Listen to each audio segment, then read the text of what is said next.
This week, we're talking about the emotional toll and financial strain that comes with long term unemployment. What do you do when the job search goes from a temporary problem to a permanent state of being?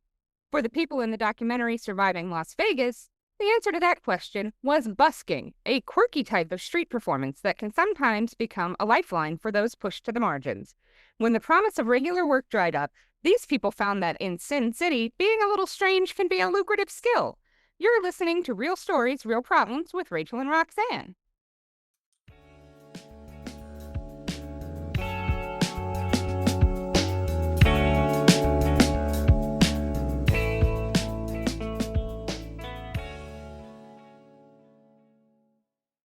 Hi, Rachel. How are you doing today? I'm good, Roxanne. How are you? Well, if I'd known that being weird could give me extra money, I totally would have been doing this for the last 35 years of my life.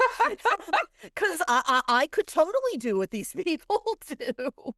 Yeah, I actually was surprised at how many people don't do this. I know. Because this seems like if you are unemployed and you can't make money, like you're not bringing in any income, but if you have even like a rudimentary Halloween costume, the basics of like understanding hair and makeup, you can put something together, create a character, and go down to Fremont Street in Vegas and busk for money.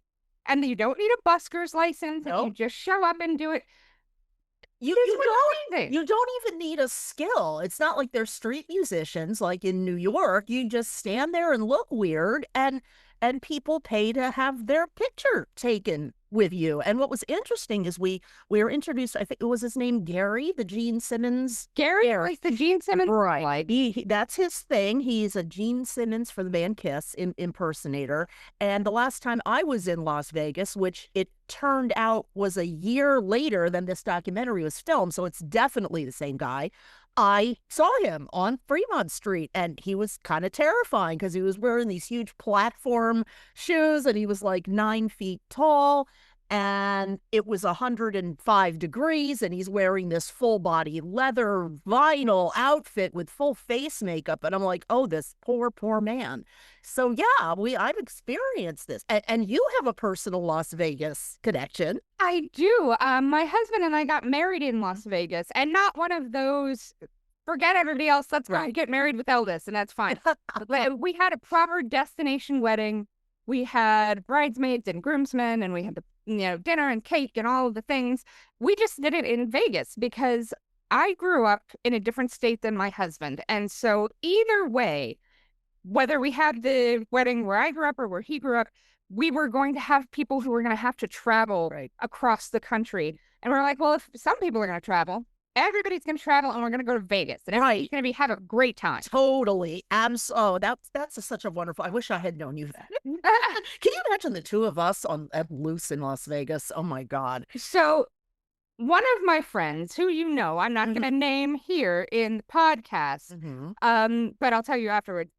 I went to Vegas with her and another friend, and over the course of our trip there, we took a series of photos called My Friend Blows Vegas. And it was just her pretending to fillet the giant M&M outside the M&M store, or the Coca-Cola bear, or the Sphinx guy. That's fantastic. That is fantastic. When my ex and I were coming out of Caesar's Palace, right? We're coming out, and this is doesn't the part that doesn't make sense. As we're coming down the escalator, leaving the casino, there was this fundamentalist preacher guy with all the signs, "You're going to hell," and "God hates," slur for gay people, and I was like, well, shouldn't you have gotten us going in, before we gambled in the sin of our...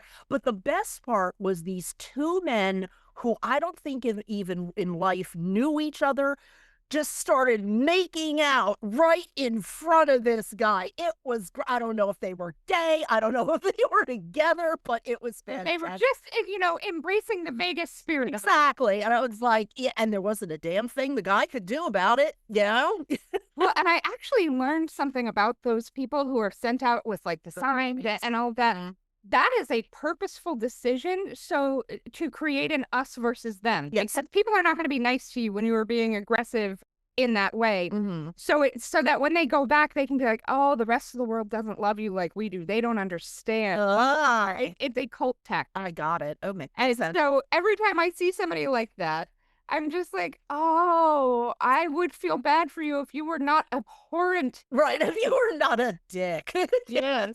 But Yeah. all of that is Yes. aside because that was just our Vegas experience. Our Vegas lore. Mm-hmm. But this documentary, Surviving Vegas, A Buck at a Time, it opens on a montage of like high-end hotels and then homeless people begging for money and then the strip and all the lights and then rundown property. And like, so they're doing this kind of juxtaposition of the wealth and poverty that exist in this same city, often within literally just a couple feet of one another. Absolutely.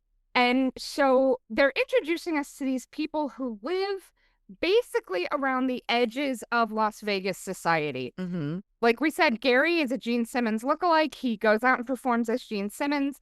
He explained in the documentary that this all started because he had a Gene Simmons costume for Halloween and that he had been building flowers for a flower shop. He'd worked as a florist kind of for 17 years. And then when he ended up injured and was wheelchair bound, he couldn't work anymore. And how was he going to make money? Well, he lives in a place where he can make money. No boss, no overhead, no interviews. He set your own hours, it's a cash business. Yeah. And as an injured, disabled person, if he can only do 3 hours a day, that's fine. He can go out and do his 3 hours a day.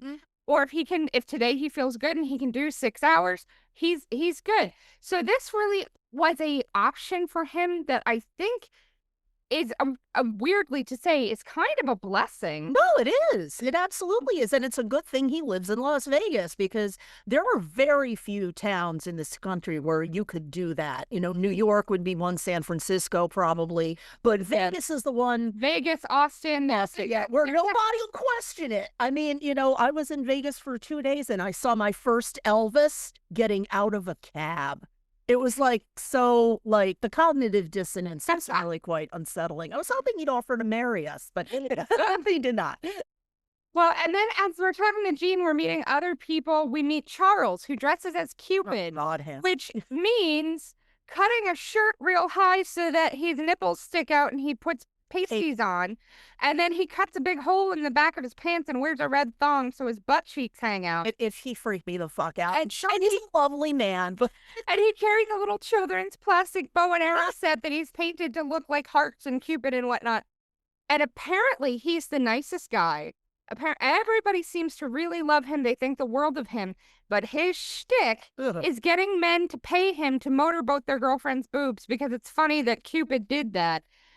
I can't even. If my boyfriend had done that, I would have gotten on the next. No, I'd have put him on the next plane. What am I kidding? Him and Cupid could run off together and have a beautiful life, and I would just go back into the Bellagio.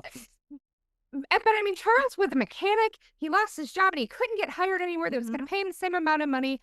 And as weird and off-putting as hhis whole shtick is, there was clearly a market for it. Because he seems to be the most successful of these buskers, bar none. And I am shocked, but I'm also kind of glad that he has this opportunity to be able to do this thing.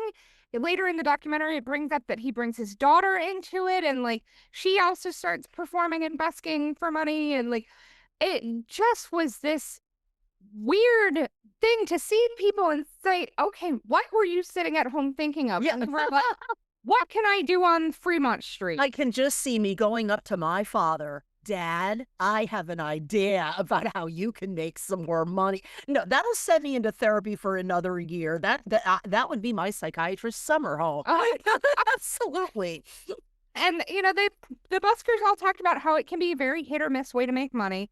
They talked to a guy who plays Superman who once only made $12 in a day. No. And he gets punched and kicked. And he has to have his uniform professionally dry cleaned because it's not like you can't just put a Superman outfit in the washer. No. And so he's going through all of that. And we talked to a woman named Samantha who dressed up as slutty strawberry shortcake. With huge boobs. Yeah. So huge boobs. Their costume had no chest. Right. She was just fully exposed with pasties. Right. And then she had like little knee-high stripy socks and the stripy fitted dress that kind of cut off just below her butt cheeks and was strawberry shortcake. And she came up with this whole story when people asked about how strawberry shortcake came to Vegas to gamble and she fell on her luck and now this is what she's having to do to make And if a living. MetLife had been around back then, or OnlyFans, I guarantee you she wouldn't have had to busk on Fremont Street. Because damn, but also, I mean, that does put you at some kind of risk. We did see a guy come up and actually lick. Yeah, it was not Oh, not okay. right. But she didn't react in like a violent or upset way. Like, I guess this is just a thing that she expects to happen sometimes. Right. This is what she's doing. But it was a little disconcerting. Yeah. Also, when they talked to her, she had been a showgirl. She had been a stripper. She had been an escort. And now she was doing the busking. And she talked about growing up in a very abusive home Right. with a father who is emotionally and psychologically abusive. And then that family took in foster kids so he could emotionally and psychologically abuse more people. And like, so her situation was not great. And she was okay until she got pregnant. And then after, like almost immediately after the birth of her son, her boyfriend was like, and I'm done, Ugh. and just left. So how do you immediately start making money? Is you go out and you busk. And that, you know, in Vegas, that's a solid option. Yeah, absolutely. And much like Gary, who, you know, was also disabled, she had her own medical problems. She had thyroid cancer. Yeah. So she needed surgery and to get that taken care of, you know, because you still will get sick if sickness doesn't care if you're employed or not. It really doesn't. And you and I have talked in the past about, like, you know, even if a couple is barely getting by, what if one of them leaves? What if one of them gets chronically ill or has a catastrophic or dies, and the other one is now alone with a single income? It's impossible. Yeah, it is very difficult to think about, but you will have tragedy in your life. That is a guarantee. You have to be prepared for it. And Samantha really wasn't. And so she found the best thing she could come up with. She literally went and pulled what I'm assuming was an escort or a stripper outfit out of her closet. Right. And it was like, and here I go. So it was kind of hard to watch, but also really positive in that she seemed to enjoy what she did. She was making enough money to cover her bills. She had a roommate who she had been friends with basically her whole life, and they were raising their kids together. It seemed like a good balance for her for the time that she was there. And if I had boobs like that, I'd try to make money off of them too. But no, I mean, like you were saying, being a showgirl and an escort, she was obviously very comfortable making money with her appearance. And, you know, and what I also thought was great about all of the buskers was obviously they all know each other because they go to the same spot on Fremont Street all the time. They all know each other. They take care of each other. They literally look, you know, if there's some raucous customer interaction, they'll pause what they're doing. They'll look, make sure, are you okay? Do I need to come over? Okay, you're cool. Okay. That was really nice. The community it was a good community. Yeah. And we even talked to people who were not necessarily within this community, but were still buskers. We met one guy named Jay who moved to Vegas in 96 and whatever he had planned fell through, but he's a big Pittsburgh Steelers fan. And so he dressed up as a Pittsburgh Steelers player and he has jerseys from other teams. And he literally uses a mop to mop the streets of Vegas with these other people's jerseys. And he gets people like taking pictures of, you know, them doing nasty stuff with people's jerseys and like spitting on the wrong team and all of this stuff. And so he's created this kind of character that is unique to him and gives you like a thing to interact with. It's not just like, hey, strawberry shortcake's got her tits out. It's, right. You know, hey, look at me doing, I'm a Pittsburgh Steeler. People would come over and he'd go like, you know, what team do you hate? Okay, I think I have that jersey. Yeah. At first I didn't know what the hell he was doing. I had to ask Rachel. I was like, I don't understand what football player guy's shtick is. And she had to explain it to me. Yeah, he's just giving you a place to aim that hatred, that sports hatred. Yes. And honestly, good for him, man. Yes, hey. Nobody. And out there, you know, getting to share his opinion that he loves the Steelers. And now, God bless America, man, you know? yeah, indeed. And The thing that I thought was really interesting was at one point, both Jay, the Pittsburgh Steeler guy, and Gary, the Gene Simmons dude, both talk about how in this profession, because we're going to call it a Yeah, profession, sure. they've learned more about the world and people and history than they ever did in school. Oh, Because absolutely. every time somebody from another culture comes up, they ask questions and they get to talk to them and they interact with them and learn about these places.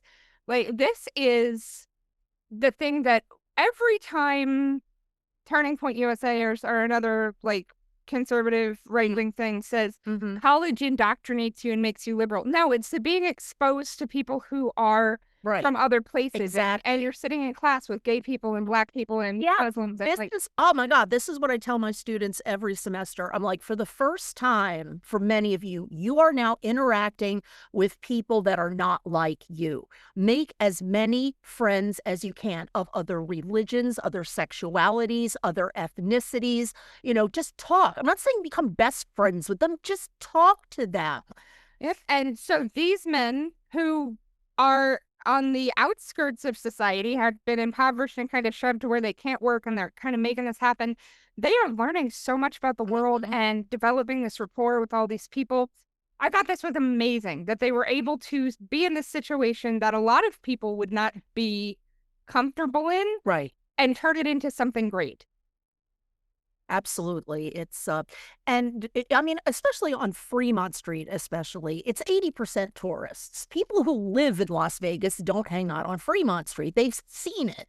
And when I've lived in New York City, I avoided Times Square most of the time, unless I was trying to go to a show or something. Right, exactly. But I did not need to be crammed in with, 40,000 tourists in a city block. Right, exactly. And within the actual town limits of Las Vegas, there's really no middle class. People are either extremely wealthy or they're the mole people that actually live under, in the tunnels. Because very few people live in Las Vegas. They work in Las Vegas, but they live in the little surrounding areas. So the actual town, it's do or die. Yeah, very much. And we're getting to meet a bunch of different characters in this. We meet a woman who does Elvira or Amy Winehouse, depending on how her hair looks that day. Right, yeah. I could see both. Like, okay, I get it. And she does this character because she moved to Vegas with her husband. He had a job offer, and then he left her. They ended up getting divorced. And so she was in a town where she knew no one and had no job. Right. This immediately was a way for her to make a living. And so she ran with that. And then Gary's daughter, Cupid. Yeah. Charles Cupid. Charles' daughter. Charles' daughter also busks. She does a Playboy bunny costume. And I guarantee you, he was Cupid first. And then went home and was like, I am making more money than I should reasonably be able to make doing this. Oh my God. I was doing the math, and if they make $70, a day, that's $490 a week. That's all that's almost as much as I make. Well, and when you consider that you have taxes and my God, I know. It's probably about the same. Exactly. And deal with customers. They don't have to. Yeah, but nobody licks you at your job yet. Yeah, thank you. Yeah, there's a couple that I'm keeping my eye on. Exactly. You're right. But yeah, we get to see all of their hobbies. Like Cupid, Charles likes remote control race cars. Yeah. And Gary loves Kiss, clearly. Yeah. And builds model NASCAR things and enters them in contests where he wins credit to buy more merch to buy more models. And, at one point, Gary takes us to a Kiss-themed mini golf where he's dressed as Gene Simmons to celebrate the 2-year anniversary of their existence. I would totally go to a Kiss theme. How old is actual Gene Simmons? I don't know. He's got to be in his 70s, which means Gene Simmons in a wheelchair is not really that far. Because that could be a nice little in joke right there. Oh, good. We're looking it up. He is 76. 76. Okay. Yeah.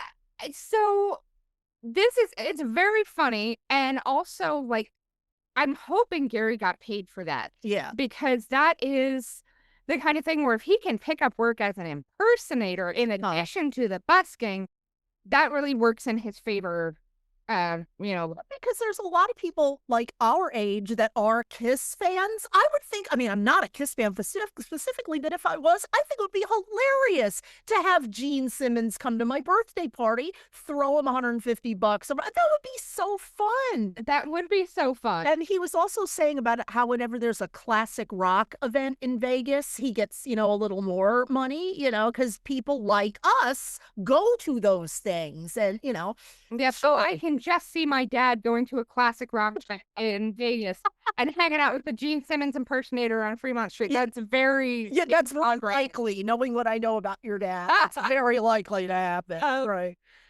But yeah, he even has like the big fake plastic tongue so he can do face. Sure.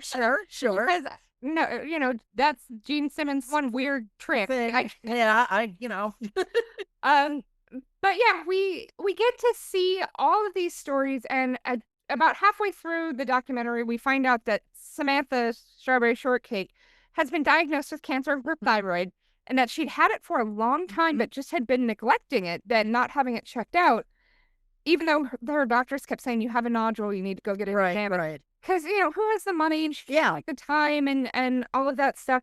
And so when she finally went to get it looked at, she had so little energy, and she just was like losing hair and dealing with all things. And so she has to go in and have surgery on her throat to have her thyroid removed. But then she can't do this work anymore. And so she ends up having to relocate to Austin to stay with friends because she can't, care for herself after this surgery. And then she ended up staying there. At the end of the documentary, they tell us she's now busking in Austin. Yeah. Probably not as Slutty Strawberry Shortcake. I would assume she has a new character. I would hope so. Yeah. Because Austin is weird, but they're not get your tits out permissive. Yeah. Weird. Right. Exactly. Yeah. But yeah, watching these guys and girls go through all of this stuff as kind of a group, and the camaraderie that they have and the way that they help one another. And, they work about 6 hours a night, mostly at night, because Vegas is hot. So you don't want to be out in the sun and all of this gear. They earn anywhere from $20 to $100 a day. Jay, the Pittsburgh Steeler guy, says he earns about $80 a day, which is decent money if you are looking for like. It'll feed you for a day. It'll feed you and it'll house you. It'll you're not gonna live high on the hog, right? You're not gonna be homeless living in the subway tunnels of Vegas or whatever, right? Well, several of them sure are also getting SSDI payments, and which isn't much, absolutely, but this would be because like I just said, that's food for the day. That's one thing they can take off the table and not worry about. Yeah. And so then as we're going through this, we get to see some of the other performers, and they really focused on these two dudes doing a Smokey and the Bandit thing. That was just weird. And it was so strange, but they've been doing this since the 60s. And apparently there are like 6 to 8 actual professional performers who are out busking. One of the guys there, Smokey, was Bob Stupak from Bob Stupak's Vegas World. He had a show on the Strip for a while. And so even professional performers, even the chorus girls, even the people who have the shows in their name, find themselves in places where they need to busk for money. Right. And they're just trying to cover the bills. They talk about one guy who was a truck driver who's out there wearing a thong, and one guy who's a former bouncer who cosplays as Mr. T. And, they're just out there doing their thing because they lost the ability to make money in other ways, or they don't get paid enough at their main job. Right. And I can certainly imagine myself if I had like an insurance desk job in Vegas and I got paid $36,000 a year. I can imagine putting together a costume and going out in the Strip for a couple hours a night, a few nights a week. What would you do as a bus fee? I don't know. I would want something that covered my face. I gotta let your boobs. Either like something with full face makeup, or like, honestly, I could do Fiona the Ogre from Shrek. God. I feel like I could really rock that. I think I'd do Cher because I have the hair for it. Or I would like go OG English professor and wear one of my suits and like really camp up the glasses and the bun and stuff like that. And some guy that's got a hot for teacher fetish, who knows? Yeah, I mean, there's a couple weeks you could go, but I would literally have to go into my closet and start pulling stuff and being like, what can I put together Exactly. that would be a functional character? I have a devil costume from Halloween one year. I have, it's just some stuff that's kind of hanging out. I think there's a cape and a sickle somewhere in our house and one place. Oh my gosh, the Grim Reaper. I would totally pose with you as the Grim Reaper. But yeah, so there are things that you could do, that just digging through your drawers to put something together. Like if you had to go to a costume party tonight, could you do it? And then could you do that for 3 hours on Fremont Street? Right. And then you might as well, because if your job's not paying you enough to make any money, Exactly. pay your bills, this is a way to bring in a little bit of extra income. Covering your face is a good idea because what if your boss shows up on Fremont? That would be... Or someone you work with, I could just, Roxanne.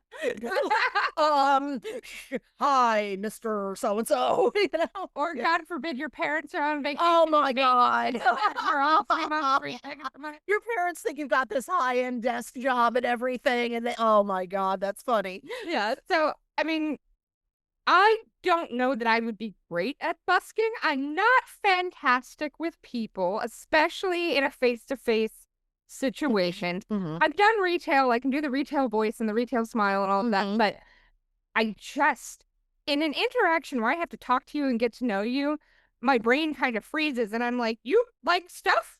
I also like stuff. I also like stuff. Let's like stuff together. Yeah, so that's how we got to be friends. So yeah, it's just one of those things where I don't know that I would be great at this. But if I had to, I could do it for short bursts to bring in a little bit of extra money. And that's so that you can stop whatever you want. That's the good. I mean, if you realize I can't people anymore today, pack up your shit and go home. Yeah. And they talked in the documentary, the performers mentioned it's hard when people are drunk because they try to have long conversations with you or they get aggressive and violent or, they undertip because they're not really paying attention to what they're doing. And so it can be difficult to deal with people who are aggressive and drunk or high or whatever. So they are in kind of dangerous situations, especially Jay, whose character is pretty divisive. The pitch student. Football fans are diehard, man. If he gets a really drunk Cowboys fan who comes by, that becomes an issue. Yeah, and exactly. so he has to be very cautious. And the police don't take crimes against the buskers seriously because they don't want them there in the first place. Right. But the security guards on Fremont Street were trying to get rid of the performers, causing problems to the performers. But the Ninth Circuit Court determined that that area is a public forum and you cannot censor people's freedom of speech. So they are free to do what they want, but the security people don't like them, the cops don't like them, the casinos don't like them. And we saw some relatively normal people, Cupid aside, right? None of whom were aggressive or assaulting people, right? But I can imagine that some of the people who throw on a costume and go down there get not great with exactly. Yeah, exactly. Yeah. So I can see why the security people would be like, could you not? Yeah, right. Exactly. And yeah, at the end of the documentary, they talked about the documentarians were initially denied a permit to film because Fremont Street didn't think it was going to be positive for their business. They, people making the documentary requested interviews with the police and city councils and the hotels and the security, but all those requests were ignored. Right. And so they only could tell one side of the story because none of the people on the other side of the story wanted to be part of that. Exactly. And Yes. And if, just to our listeners, if you've been to Vegas and you've seen some of these buskers, just drop a comment about that. And if you want to tell us what you would do as a busker in Vegas, we would love to know that. Absolutely. Yeah, go ahead, tell us, because I want to know. Yes. What you would be busking as in Las Vegas. And one guy, they talked to one local resident who is not a busker. And he was explaining, Vegas is like adult Disneyland. And then he told a story of a group of nuns who were on the street. And one of them opened her habit and flashed him. And he was taken aback. And then he realized, oh, she's wearing pasties. That's one would be. This is a shtick. Right. It's her deal. Right. She's not actually a nun. Right. I'm not going to hell. This is not a weird thing that just happened. See? Set life. OnlyFans. People with weird Catholic schoolboy thing, going on. This is the place for you. Yeah. And so, the characters basically consider themselves like ambassadors to Las Vegas, or ask them for directions, ask them for recommendations for hotels or shows or restaurants. They will have all the things to tell you. And they love being helpful. And I think that that's true across the board for almost everybody. If you feel like you're helpful. Oh my God, yes. Yeah, I think that goes a long way. And, at the very end of the documentary, they told us kind of what's happening with these people. Chuck, or Cupid, is saving up for a fishing boat. Samantha's thyroid operation was successful, and she's now busking in Austin. Gary, or Gene Simmons. Gene Simmons got his settlement check and doesn't really busk anymore, but except for, rare occasions. And Jay went MIA, and they can't find him, and he was told he can't be on Fremont Street anymore. And it sounds like it was because he was part of political protesting. Yeah, he did have shirts with kind of extreme anti-police sentiments on. Yeah, and shows there on camera. So, and he was also very vocal about his political beliefs, and that he had two interests. Pittsburgh the Steelers, right. And then protesting politically. And I think the one got in the way of the other, unfortunately. I thought there were some mental issues with him as well. He just seemed very hyper-focused on the Steelers. And, not to mention, there's nothing wrong being a fan, obviously, but he really seemed, die hard about this. Yeah. So it was a really fun documentary. If you're looking for a short documentary, because this one's about an hour, where it's just fun. Like, you're gonna maybe learn some stuff, but it's more like, what if Real Housewives of Atlanta is actually real, and you get to talk to the people. Yeah. And it just is a fun way to spend some time. You'll walk away being like, oh my God, I got to see the Bellagio, and I got to see Slutty Strawberry Shortcake. Right, like, exactly. It's a good time. Good use of my hour. But thanks for listening to Real Stories, Real Problems with your hosts, Rachael and Roxanne. We hope you enjoyed our deep dive into what happens when you can't find a new job and the documentary Surviving Las Vegas. Join us again next week for a glimpse into another financial problem and a documentary all about it. If you enjoyed our show today, please remember to like, subscribe, and leave us a review on your podcast app. Thanks for listening. See you again next week. Bye for now.